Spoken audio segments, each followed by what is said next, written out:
আসসালামু আলাইকুম। আমি ডাক্তার মোহাম্মদ ইব্রাহিম। আশা করছি আপনারা সবাই মহান আল্লাহর অশেষ রহমতে অনেক অনেক ভালো আছেন। বর্তমানে মূর্তি এবং ভাস্কর্য এই বিষয়গুলো নিয়ে খুবই আলোচনা সমালোচনা হচ্ছে। একদল বলছেন যে ভাস্কর্য কিংবা মূর্তি সেটি ইবাদতের উদ্দেশ্য ছাড়া মানুষকে সম্মানের জন্য কিংবা একটা স্মৃতি ধরে রাখার জন্য তৈরি করাতে কোনো সমস্যা নেই। আবার আরেক দল বলছেন যে না, মূর্তি ভাস্কর্য এগুলো ইসলামে তৈরি করার কোনো অবকাশ নেই। অ্যাজ এ মুসলিম হিসেবে এটা আপনি তৈরি করতে পারবেন না, যদি অমুসলিম হন সেটা আলাদা বিষয়। সো কোনটা সঠিক কোনটা ভুল বা এই বিষয়ে ইসলামের দৃষ্টিভঙ্গি কী, সেই বিষয়গুলো আমি একদম কোরআন হাদিসের দালিলিক প্রমাণসহ আপনাদেরকে বলবো, যাতে আপনাদের মানতে কোনো অসুবিধা না হয় যদি আপনি মুসলিম হয়ে থাকেন। দেখুন, যারা বলতেছে যে ভাস্কর্য তৈরি করা জায়েজ বা এতে খারাপ কিছু নেই বা এটা ইসলামের কোনো বিধানকে লঙ্ঘন করছে না, তারা কি করতেছে? তারা অ্যাকচুয়ালি সম্মান জানানোর জন্য বা একটা পবিত্র কাজ সম্পন্ন করতেছে, এটা ভেবেই কিন্তু কাজটা সম্পন্ন করার চেষ্টা করতেছে। তো আমাদের দেখতে হবে এই কাজটা, অর্থাৎ এই ভাস্কর্য নির্মাণের কাজটা ইসলামিক দৃষ্টিকোণ থেকে আল্লাহ এবং আল্লাহর রাসূলের আদেশ থেকে বা তার যে গাইডলাইন রয়েছে সেখান থেকে জায়েজ কিনা। পবিত্র কোরআনে মূর্তি ভাস্কর্য নিয়ে অনেক আয়াত রয়েছে। জাস্ট আমি একটা সিম্পল আয়াতের উদাহরণ দিচ্ছি, তাহলে আপনাদের কাছে সব পানির মতো ক্লিয়ার হয়ে যাবে। পবিত্র কোরআন সূরা হাজ 22 নম্বর সূরার 30 নম্বর আয়াতে আল্লাহ পাক স্পষ্ট করে বলে দিয়েছেন যে তোমরা যাবতীয় মূর্তিসমূহের অপবিত্রতা থেকে দূরে থাকো এবং মিথ্যা কথোপকথন থেকে নিজেদেরকে রক্ষা করো। আল্লাহ পাক মূর্তিকে একটা অপবিত্র বিষয় হিসেবে এখানে তুলে ধরেছেন। আল্লাহ পাক বলতেছেন যে মূর্তিসমূহের অপবিত্রতা থেকে তোমরা দূরে থাকো। মানে এখানে কিন্তু ইবাদত বা এই ধরনের কোনো কথাও বলা হয়নি, জাস্ট বলা হচ্ছে মূর্তিদের অপবিত্রতা থেকে দূরে থাকো।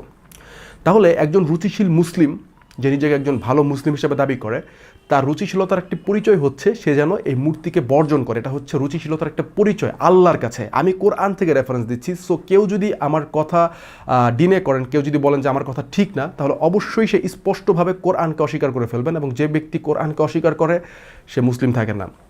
সো কোরআন থেকে একটা আয়াতের রেফারেন্স দিলাম, আপনি সেগুলো মিলিয়ে দেখতে পারেন। পবিত্র কোরআনে এই মূর্তি বা ভাস্কর্য বিষয়ে অনেক কথা বলা হয়েছে। লাইক সূরা ইব্রাহিমের 36 নম্বর আয়াতে বলা হয়েছে, সূরা আনকাবুতে বলা হয়েছে, সূরা নূহের 23 থেকে 24 নম্বর আয়াতে বলা হয়েছে, সূরা মাইদার 90 নম্বর আয়াতে বলা হয়েছে। এমন অসংখ্য আয়াতে এই মূর্তি বিষয়ে কথা বলা হয়েছে, মূর্তিকে স্থাপন করার জন্য না করা হয়েছে। এবং সূরা হাজ 22 নম্বর সূরা 30 নম্বর আয়াতে একদম মূর্তিসমূহের অপবিত্রতা, সেখানে কোনো ইবাদত বা কিছু বলা হয়নি, মূর্তিকে একটা অপবিত্র বিষয় হিসেবে তুলে ধরা হয়েছে।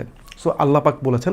এখন আপনি চিন্তা করেন, আপনি এই ভাস্কর্য যার নির্মাণ করছেন, এটি করে আপনি আল্লাহর দৃষ্টিভঙ্গিতে কাজটা পবিত্র কাজ করছেন না অপবিত্র কাজ করছেন, এটা আমি আপনার উপরে ছেড়ে দিলাম। এখন আপনি যদি হাদিস সমূহের প্রতি খেয়াল করেন, স্পষ্টভাবে দেখতে পারবেন। আপনি সহিহ মুসলিমের 832 নম্বর হাদিসে আল্লাহর রাসূল মুহাম্মদ সাল্লাল্লাহু আলাইহি ওয়াসাল্লাম বলেছেন যে আল্লাহ পাক আমাকে পৃথিবীতে প্রেরণ করেছেন আত্মীয় সমূহের সম্পর্ককে অক্ষুণ্ণ রাখার জন্য, অর্থাৎ অটুট রাখার জন্য, এবং যাবতীয় মূর্তিসমূহকে ভেঙে ফেলার জন্য, এবং এক আল্লাহর ইবাদত প্রতিষ্ঠা করার জন্য। অর্থাৎ শুধুমাত্র আল্লাহর ইবাদত মানুষ করবে এটা প্রতিষ্ঠা করার জন্য আল্লাহ তাআলা আমাকে, অর্থাৎ নবী মুহাম্মদ সাল্লাল্লাহু আলাইহি ওয়াসাল্লামকে প্রেরণ করেছেন। হাদিস হচ্ছে সহিহ মুসলিমের 832 নম্বর হাদিস। সো রাসূল সাল্লাল্লাহু আলাইহি ওয়াসাল্লাম যেখানে নিজে বলে দিয়েছেন যে তাকে মূর্তিসমূহ ভেঙে ফেলার জন্য পৃথিবীতে প্রেরণ করা হয়েছে, সেখানে আপনি তার উম্মত হয়ে মূর্তি বা ভাস্কর্য তৈরি করতেছেন। সো কাজটা কি সঠিক না ভুল, আপনি নিজে চিন্তা করে দেখুন। আমার একটি প্রশ্ন রয়েছে আপনাদের কাছে, সেটি হলো, যদি আপনারা মনে করে থাকেন যে একজন মানুষের সম্মানার্থে কিংবা তার স্মৃতিকে ধরে রাখার জন্যই এই ধরনের মূর্তি স্থাপন করার একটি আপনাদের উদ্দেশ্য, তাহলে আমি বলতে চাই যে পৃথিবীতে সবচেয়ে বেশি ফলো করা হয় কোন মানুষটিকে? রাসূল সাল্লাল্লাহু আলাইহি ওয়াসাল্লামকে। সবচেয়ে বেশি তার চেতনাবোধকে কাজে লাগিয়ে মানুষ তার পথগুলো, তার আগামীর পথ চলা শুরু করার জন্য অনুপ্রেরণা পেয়ে থাকে। তাহলে কেন মুহাম্মদ সাল্লাল্লাহু আলাইহি ওয়াসাল্লামের কোনো মূর্তি নেই? কেন তার কোনো ভাস্কর্য নেই? কেন সাহাবীরা, তাবেঈনরা, তাবেঈনরা তার কোনো ভাস্কর্য মূর্তি তৈরি করেননি? কেন রাসূল সাল্লাল্লাহু আলাইহি ওয়াসাল্লাম নিজে নিষেধ করে গিয়েছিলেন এই ধরনের কাজগুলো করতে? সো সবগুলো প্রশ্নের উত্তর অবশ্যই আপনাদেরকে দিতে হবে। যারা চিন্তা করছেন যে এই মূর্তি বা ভাস্কর্য এটা একটা স্মৃতি কিংবা একটা চেতনাবোধ হিসাবে এটা করা জায়েজ রয়েছে, এমন যারা ব্যাখ্যা দিয়ে থাকেন, তাদেরকে অবশ্যই এই বিষয়টা ক্লিয়ার করতে হবে যে কেন রাসূল সাল্লাল্লাহু আলাইহি ওয়াসাল্লামের মূর্তি নেই, কেন অন্যান্য নবী রাসূলের মূর্তি নেই, কেন ইসলামে এই ধরনের বিষয়গুলো হালাল করা হয়নি। পৃথিবীতে অনেক মূর্তি রয়েছে যে মূর্তিগুলোকে মানুষ এখন চিনেও না, জানেও না কার মূর্তি।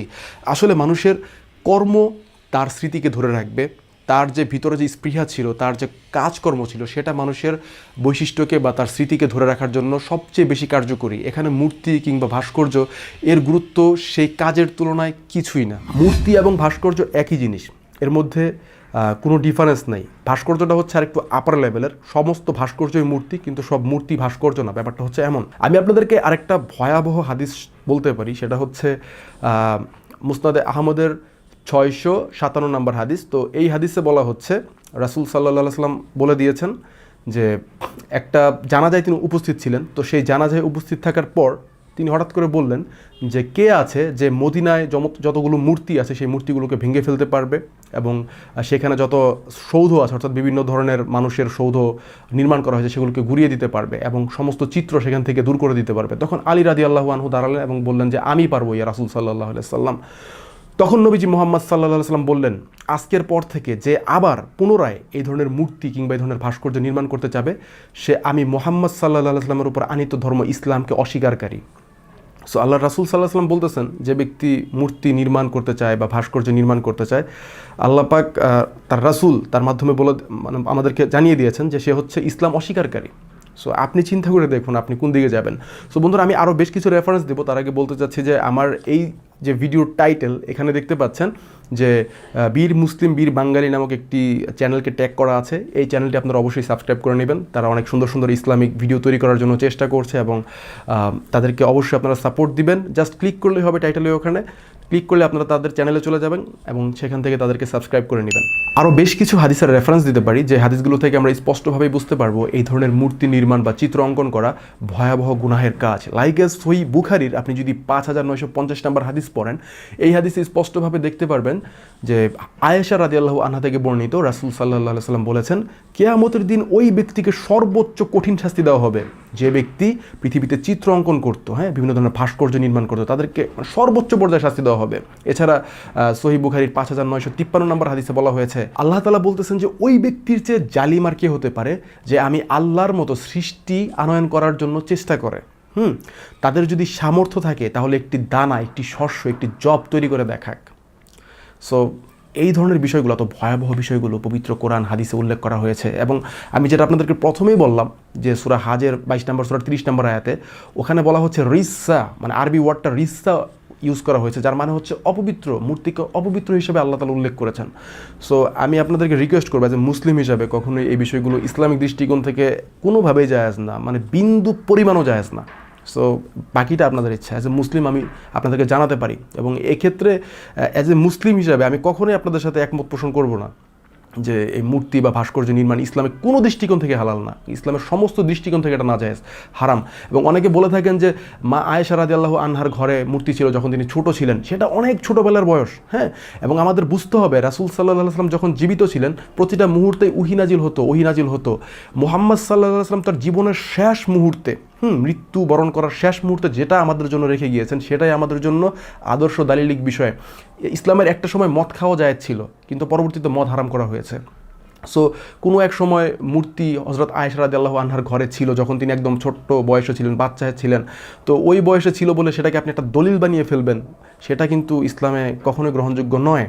বরং গ্রহণযোগ্য বিষয় হচ্ছে যে অনেকে বলে থাকেন যে বাচ্চাদের জন্য মূর্তি নিয়ে খেলাধুলা জায়েজ রয়েছে, কিন্তু বড়দের জন্য এই ধরনের কোনো বিষয়ই জায়েজ না। এবং অনেকে বলে থাকেন যে এটা তো রাসূল সাল্লাল্লাহু আলাইহি ওয়াসাল্লামের উপর কন্টিনিউয়াস ওহী নাজিল হতো, একদম লাস্ট পর্যায়ে যেটা বলা হয়েছে যে কোনো ধরনের মূর্তি এগুলো জায়েজ না, সেটাই হচ্ছে আসল কথা।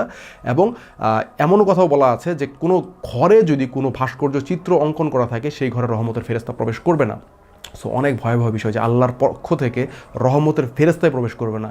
সো অবশ্যই আপনারা সাবধান হবেন এবং নিজেদের কৃতকর্মের জন্য আল্লাহর কাছে যদি ক্ষমা চাইতে মন চায়, যদি মনে চায় যে ভুল করতেছেন, ভুল দিকে আগাচ্ছিলেন, আমার এই কথাগুলো যেহেতু কোরআন হাদিস থেকে বললাম, নিজের কোনো কথা বানিয়ে বানিয়ে বলতেছি না ভাই, আল্লাহর জন্য বলতেছি, আপনাদেরকে আল্লাহর জন্য ভালোবাসি, যেন কোনো গুনাহ না করেন সেজন্য বলতেছি। সো অবশ্যই বিষয়গুলো চিন্তা ভাবনা করে দেখবেন। আজকের ভিডিও এই পর্যন্তই, আমি বিদায় নিচ্ছি। আসসালামু আলাইকুম ওয়া রাহমাতুল্লাহি ওয়া বারাকাতুহু।